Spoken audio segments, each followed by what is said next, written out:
Hello, good denizens of YouTube. Today I will give you my personal review on Hellboy Omnibus Volume 1 Siege of Destruction.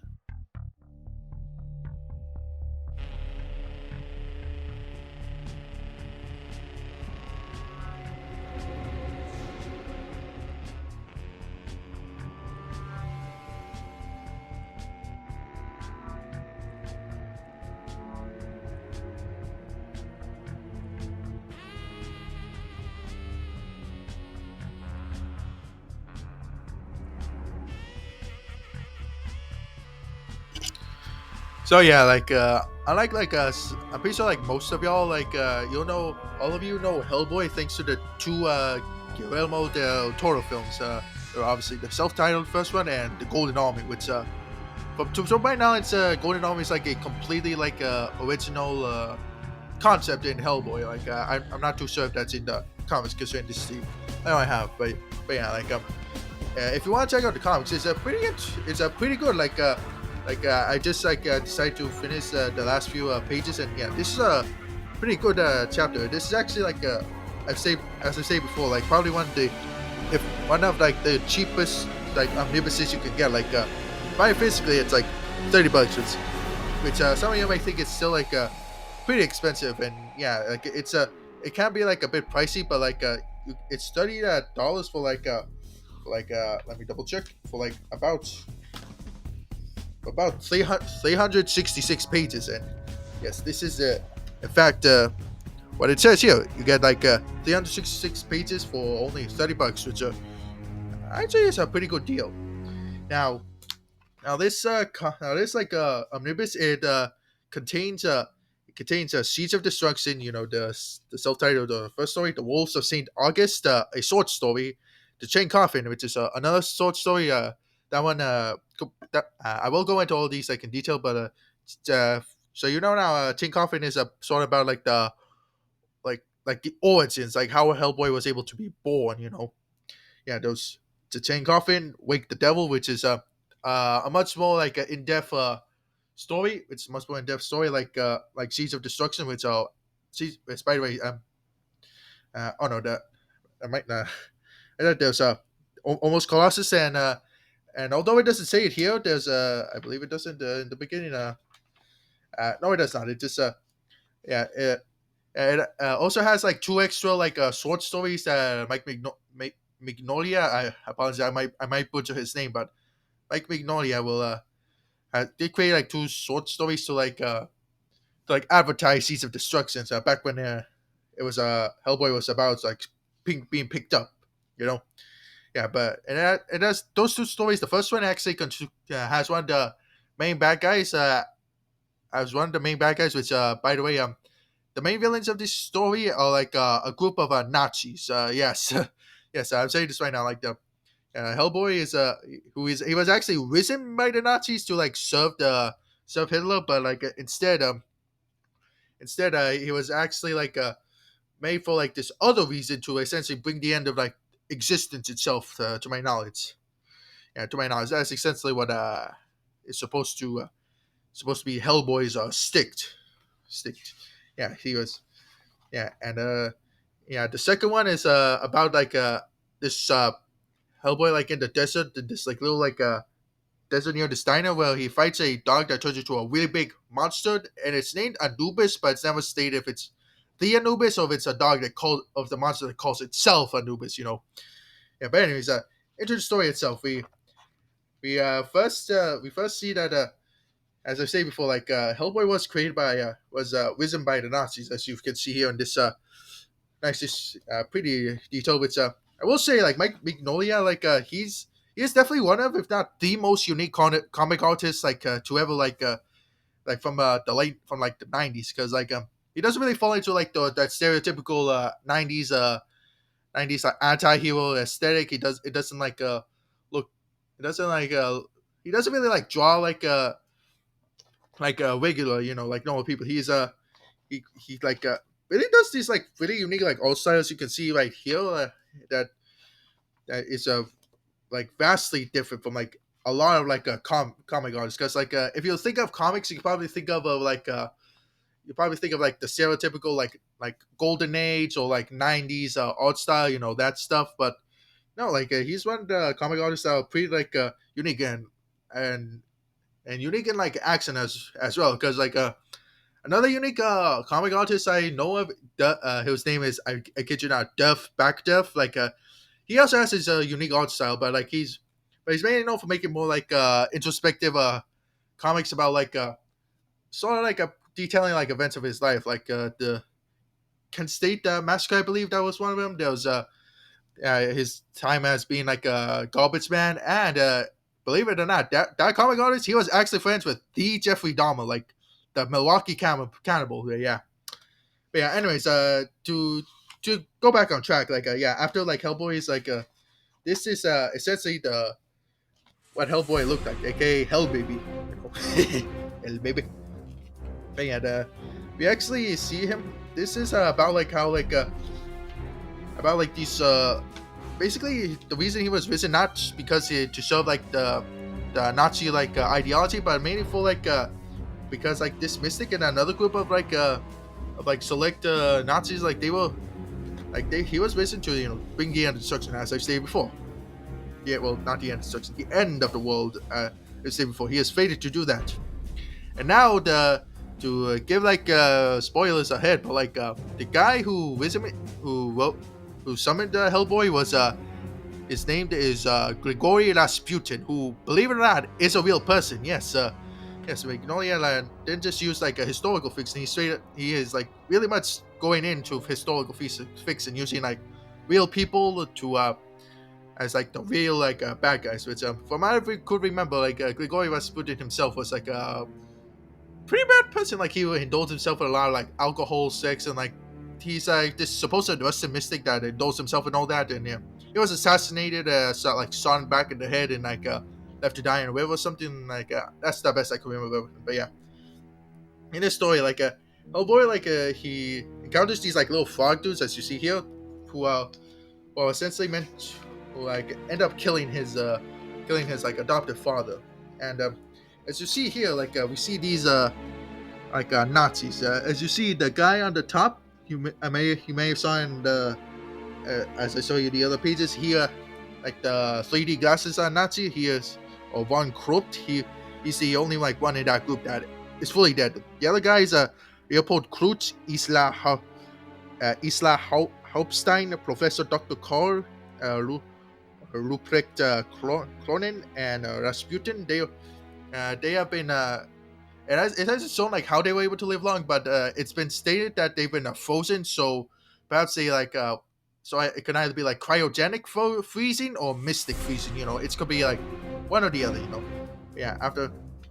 Basically the whole thing with the frogs is that they're in this like mansion that had this curse where all the men of it will like get the urge to explore, because like the great grandfather, whose name is Elihu Cavendish, like all the Cavendish men, like they all get this like urge of adventure to try and find something, and that something was was like this little like a chaos thing, like this little portal to the seven dragons, who are not really dragons, they're more like a Lovecraftian monsters that we'll probably find a page here while I'm talking, but yeah, these monsters that that Hellboy is supposed to release to bring the end of like life itself, bring out Ragnarok, which yeah, yes, that is supposed to be the main goal of Hellboy's fate. He is supposed to bring out Ragnarok, which fun fact is in this book it's spelled as Ragnarok, not Ragnarok, as it's stated in like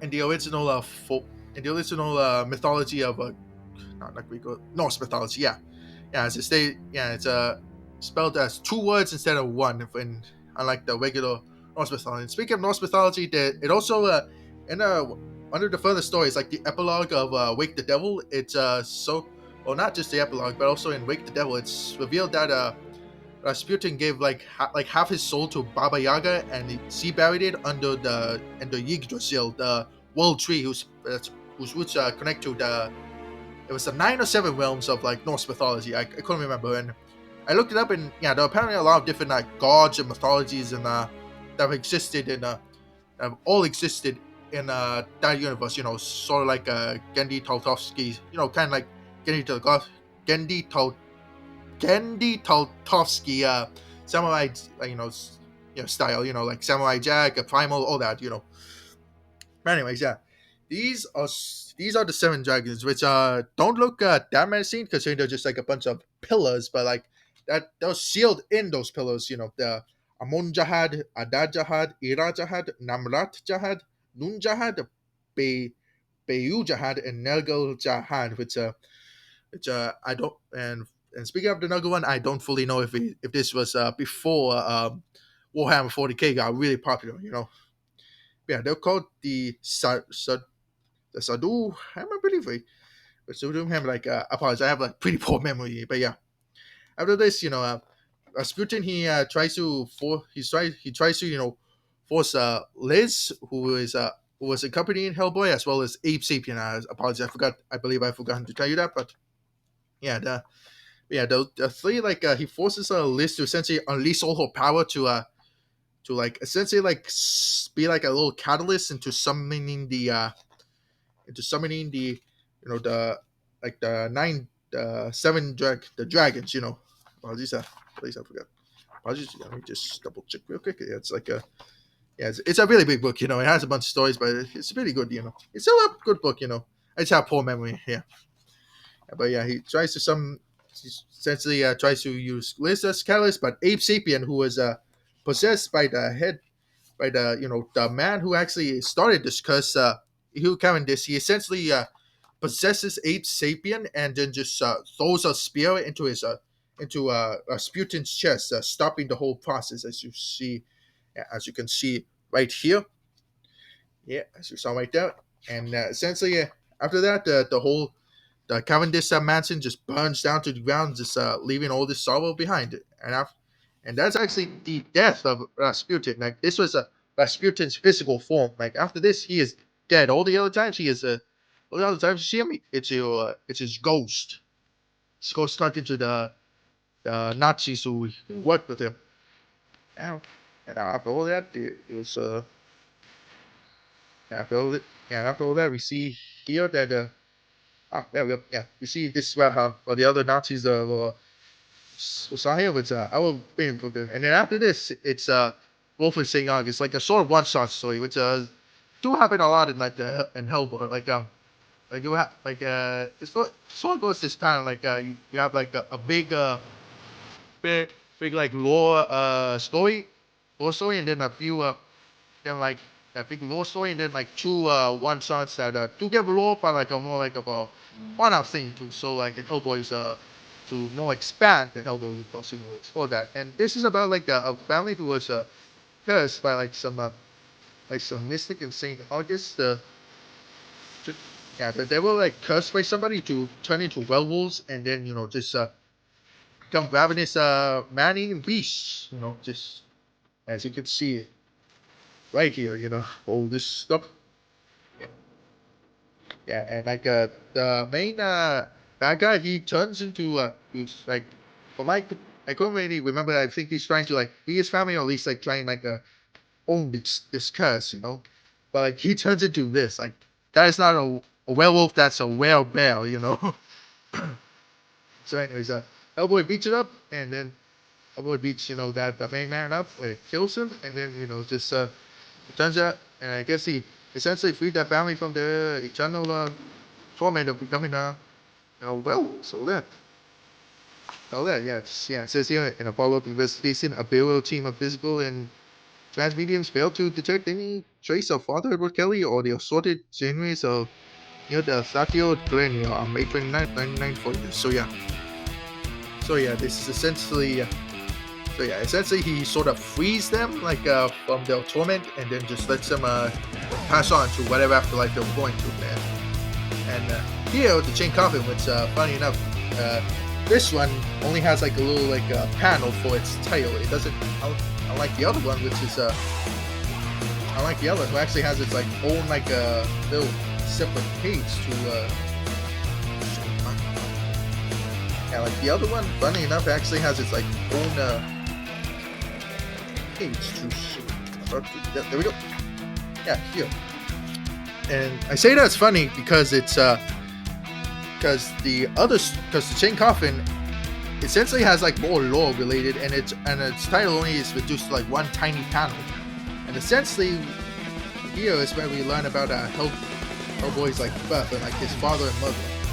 And we learn his mother was like an old decrepit witch who see here this is his mother, who essentially was made a deal with like from what I could tell, the little devil himself, who back when she was like what 16, she made a deal with the devil herself. And essentially this is like Hellboy's father. This is what he looks like.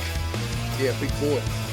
And speaking of which, I can't help but think of like when I hear him talk, I just hear like Lucifer from Dante's Inferno. You know, the video game. I just hear like Lucifer from the Dante's Inferno video game. Like it's just like I just like hear his like thunderous voice like coming from that.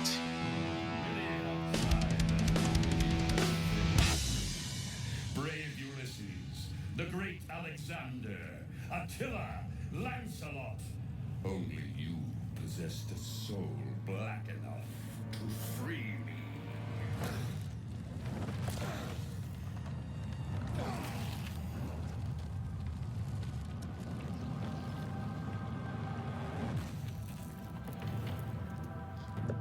I gave my soul to free Beatrice, not you. Did you really think this was all about the girl? She was the bait! Her soul is free now. Only you and I remain. Come for me, holy warrior! Come! Fulfill your destiny! You know. Anyways, we see here that sort of Hellboy's birth, and then after that, it does give us like a little funny panel about this is all told in like a letter to Hellboy's letter to like Abe Sapien. Like this essentially like supposed to be told like as a letter to like another character, you know, Frankenstein, you know, that one. And it kind of ends at this one where it says back at the headquarters, like Abe Sapien, he dreams of feast. Yep, that's what it says. It says he dreams of feast. What do you dream of? And then we have Wake the Devil, another it's like more development on like the whole Ragnarok thing. Well, this time we find us the sort of like Nazis. They find this find the ashes of this like vampire whose name is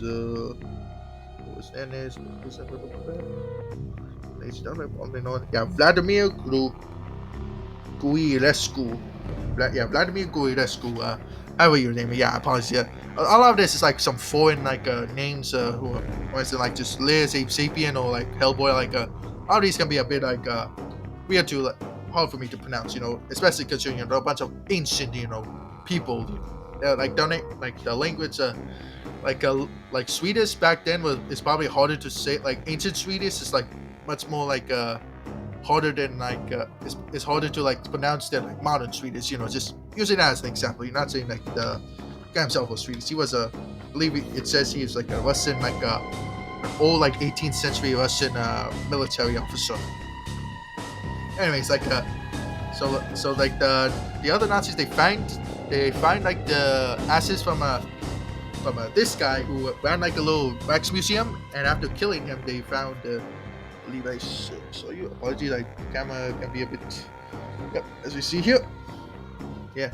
Essentially, he held like those asses in funny enough, box 666. But it's hey, at least he kept consistency. Apologies, but yeah.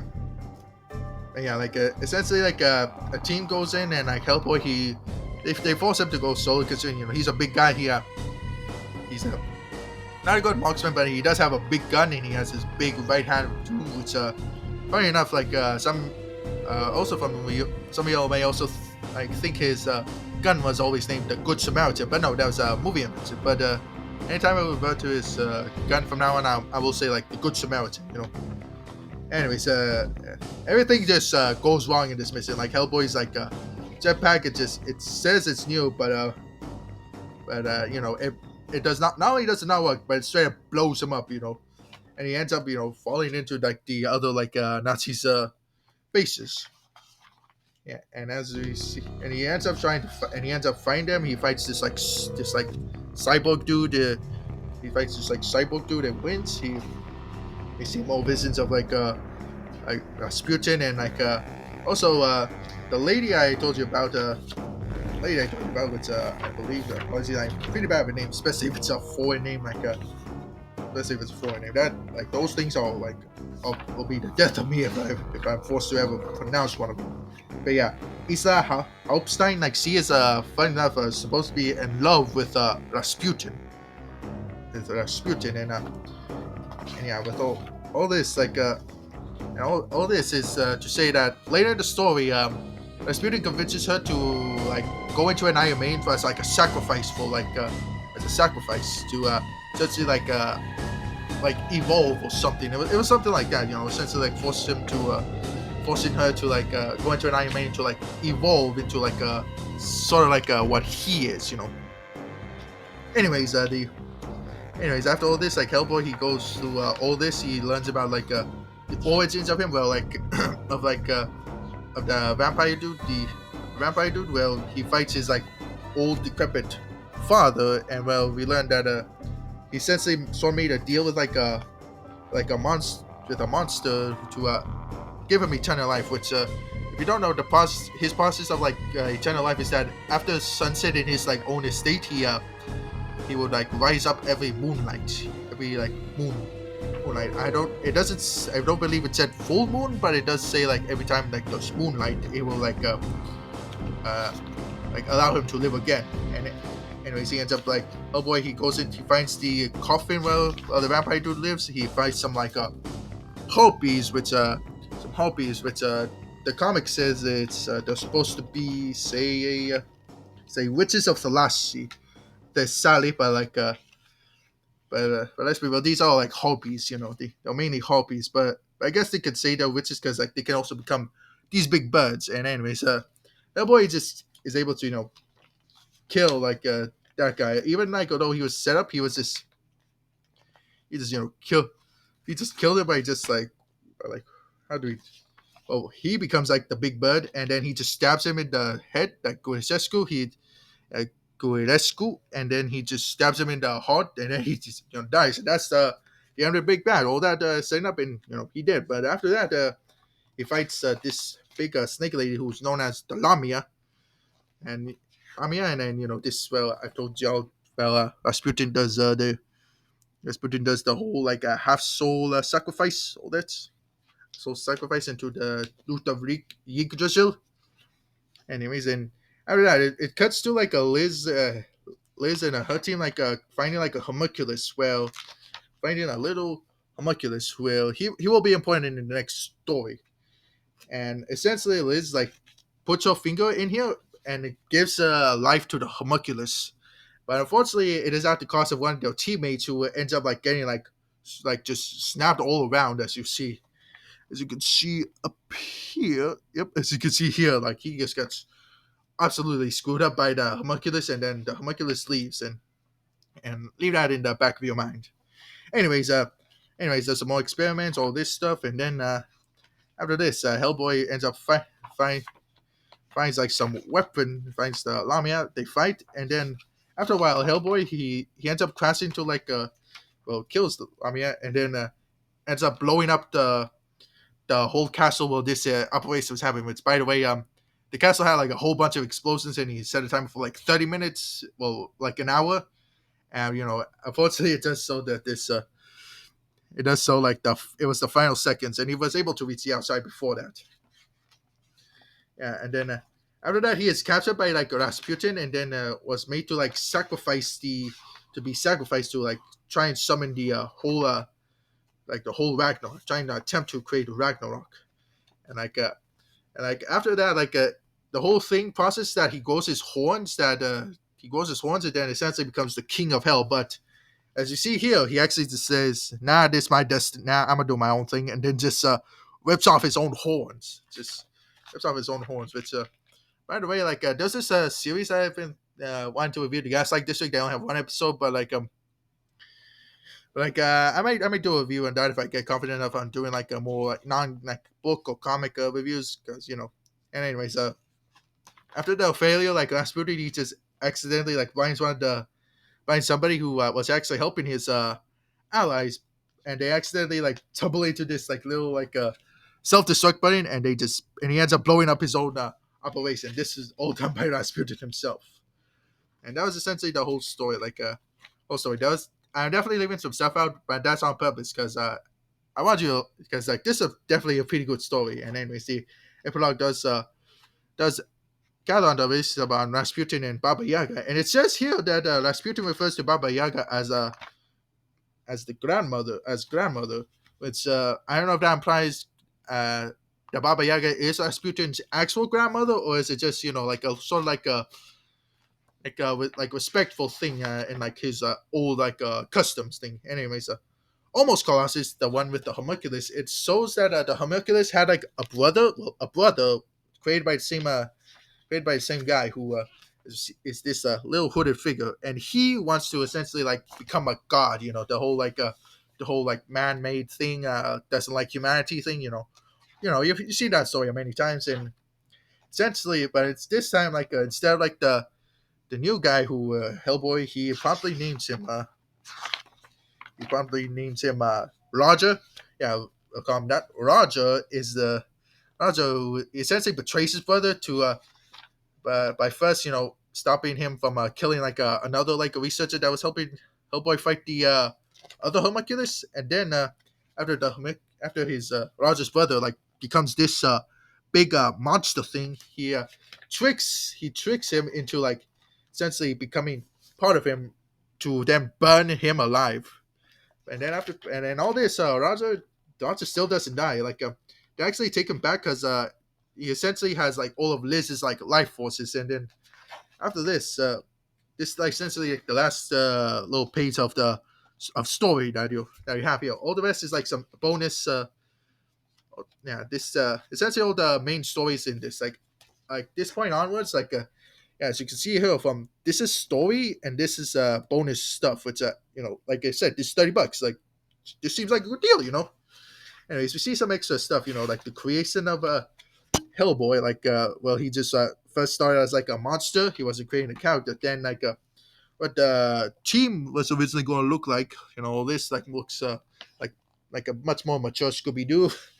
Then just more stuff. And then the two like promotional comics. The first one where he fights like a Nazi, like essentially like a Nazi head, and like who was also in the main story. Who's also in the main story, and his assistant gorilla. And the other one, the quote unquote Anubis monster.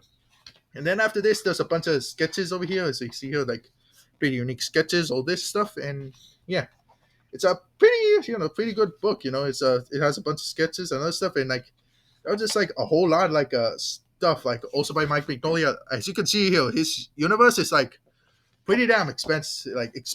Like this is just stuff by him. So I don't know, it's kind of spooky, but yeah, that's my personal review on it. I'd say you should read it. Like it's a pretty good like as I've said many times before, it's a $30, but like it's a good price for everything you got. It's everything you got. You got a whole bunch of story. You get some extra bonus content or all that stuff. Like it's a pretty good it's pretty good if you wanna get some cool stuff. Get some cool stuff. You want to see some Nazis get the butts kicked in, and yeah, like I haven't seen the movie myself, so I don't know if I can fully recommend. But it is by Guillermo del Toro, which is who did direct like Pacific Rim and Blade 2, with the two movies I did watch. And so I would say I would recommend it if it's Guillermo del Toro directing it.